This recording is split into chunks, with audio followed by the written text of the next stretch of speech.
एक पेशेंट देखे मैंने आज उनका उनको एक समस्या थी डिप्रेशन की और कुछ एंजाइटी के सिम्टम्स भी थे। तो उन्होंने मुझे बताया कि उन्होंने कुछ दिन पहले एक डॉक्टर से संपर्क किया था, साइकेट्रिस्ट से मिले थे और कुछ ट्रीटमेंट स्टार्ट भी हुआ था, दवाइयाँ स्टार्ट भी हुई थी। लेकिन 2 दिन के अंदर उन्होंने दवाइयाँ बंद कर दी क्योंकि दवाइयों से नींद ज़्यादा आ रही थी उनको बहुत। और वो इस बात से डर गए कि साइकेट्रिस्ट जो हैं वो उनको नींद की गोलियाँ दे रहे हैं और वो बस सोते रहेंगे, तो उन्होंने दवाइयाँ बंद कर दी और उसके 1 आध महीने बाद फिर फाइनली वो मेरे पास आए। तो क्या ये सच है कि मानसिक रोगों का जब इलाज किया जाता है तो सिर्फ नींद की दवाइयाँ दी जाती हैं? और अगर ये सच नहीं है तो ऐसा माना क्यों जाता है? और अगर ये सच नहीं है तो इन पेशेंट के साथ ऐसा हुआ क्यों? इस सब के बारे में बात करते हैं इस वीडियो में। अब देखिए, पहली बात यह है कि कई सारे जो साइकेट्री के इश्यूज़ हैं, जैसे डिप्रेशन हो गया, एंजाइटी हो गया, मेनिया हो गया, स्किज़ोफ्रेनिया हो गया, इन कई सारी बीमारियों में नींद ना आना एक लक्षण होता है। तो जब आपके डॉक्टर ट्रीटमेंट करेंगे तो एक तो वो आपकी बीमारी की दवाई देंगे जो आपकी मेन, जैसे मान लीजिए किसी को स्किज़ोफ्रेनिया है तो उनको एंटीसाइकोटिक्स दी जाएंगी, या मान लीजिए किसी को डिप्रेशन है तो उनको एंटी डिप्रेशन दी जाएंगी। एक तो कोर दवाई होती है। दूसरा, कुछ लक्षणों को कंट्रोल करने के लिए कुछ दवाइयाँ ऐड की जाती हैं, जैसे कि अगर किसी को नींद की बहुत दिक्कत है तो उसको स्लीप के लिए मेडिसिन दी जा सकती हैं। अब स्लीप की मेडिसिन भी कई तरीके की होती हैं। एक मेडिसिन होती हैं जिनको हम बेंजोडाइजेपिन्स कहते हैं, कि जिन भी दवाइयों के नाम के पीछे ज़िपैम आता है ना, क्लोनाज़ेपैम, डाइज़ेपैम, एल्प्राज़ोलैम, ये सब बेंजोडाइजेपिन्स हैं। अब ये दवाइयाँ अच्छा काम करती हैं शॉर्ट टर्म में। इनके साथ समस्या क्या है, यदि आप इनको लंबे टाइम तक लेंगे, कई महीनों तक लेंगे, तो इनकी आदत सी पड़ सकती है। तो इसलिए इन दवाइयों को थोड़ा सा अवॉइड किया जाता है लॉन्ग टर्म में। शॉर्ट टर्म में तो बहुत कॉमनली यूज़ किया जाता है, कोई दिक्कत नहीं होती, लॉन्ग टर्म में अवॉइड किया जाता है।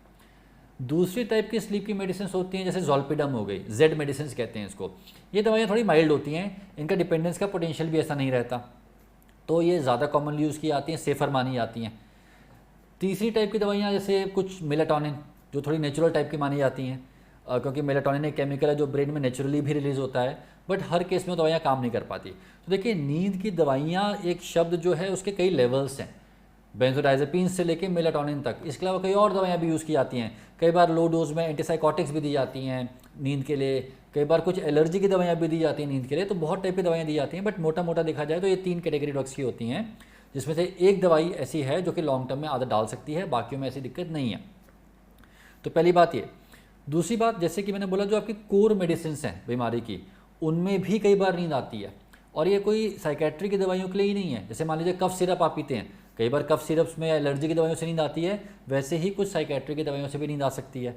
तो वो दवाइयाँ अपने आप में नींद ला सकती हैं। अब जैसे इन पेशेंट के साथ क्या हुआ, इन्होंने जो भी दवाई ली उससे इनको नींद ज़्यादा आ गई होगी। अब देखिए, जब आप किसी डॉक्टर के पास जाते हैं तो साइकेट्रिस्ट क्या करेंगे, एक एवरेज डोज आपको लिख के देंगे, नॉर्मली जो पेशेंट्स को लिख के दी जाती है। ज़्यादातर लोगों में, मान लो 70-80-90% लोगों में वो दवाई की डोज ठीक होगी। 5-10% लोग ऐसे होंगे जिनमें कि वो डोज कम पड़ेगी, बढ़ानी पड़ेगी। 5-10% लोग ऐसे होंगे जिनमें वो ज़्यादा होगी, कम करनी पड़ेगी।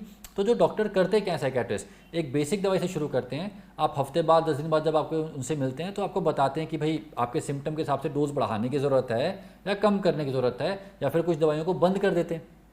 तो इस तरीके से ट्रीटमेंट आगे बढ़ता है। अब पेशेंट्स के मन में पहले से बहुत डर होता है कि मुझे नींद की गोलियों पे ना डाल दिया जाए, तो अगर उनको एक भी दिन नींद ज़्यादा आ गई तो वो सीधे दवाइयाँ ही बंद कर देते हैं। ऐसा करना समझदारी नहीं है। यदि आपको दवाइयों से नींद ज़्यादा आ रही है तो समझदारी क्या है, आप जाके अपने डॉक्टर से वापस मिलिए, उनको बताइए नींद ज़्यादा आ रही है। इससे उनको समझ आएगा कि डोज को एडजस्ट करने की ज़रूरत है। हो सकता है उन्होंने 2 दवाइयाँ लिखी हो तो एक दवाई हटा देंगे, या डोज जो लिखी हो उसको आधा कर देंगे। ये बहुत कॉमन चीज़ है। तो देखिए, पहली बात ये कि ऐसा नहीं है कि मानसिक रोगों के लिए या साइकेट्रिक इलनेसेस के लिए सिर्फ नींद की दवाई दी जाती है। जिन लोगों में नींद के लक्षण आ रहे हैं, नींद कम आ रही है, उनमें दवाई दी जा सकती है, जिसको कुछ समय के बाद कम करके बंद करना होता है। दूसरी बात, कई बार जो दवाई दी गई है उसकी वजह से अपने आप में भी नींद बढ़ सकती है। यदि ऐसा होता है तो दवाई की डोज चेंज की जा सकती है, या फिर दवाई को किसी ऐसी दवाई पर शिफ्ट किया जा सकता है जिसमें कि नींद की दिक्कत ना आए। अब जैसे हमारी प्रैक्टिस है, मेरी प्रैक्टिस है, अब मेरे पास जो 90% पेशेंट्स हैं वो सब वर्किंग है। अब कोई इंजीनियर है, कोई डॉक्टर है, कोई MBA अपना काम कर रहे हैं। अब वैसे भी ऐसे प्रोफेशंस में आपको ये इंश्योर करना होता है कि वो दिन भर आराम से रहें, कोई नींद वींद ना आए, काम ठीक से कर पाएँ और रात में नींद ठीक रहे। तो ये सब डोज को एडजस्ट करके और दवाई को एडजस्ट करके आराम से हो जाता है। तो देखिए, इस वीडियो को बनाने का पर्पस ये है कि इस ये जो डर है कि डॉक्टर के पास गए तो दवाई शुरू कर दी जाएगी नींद की, ये डर सही नहीं है।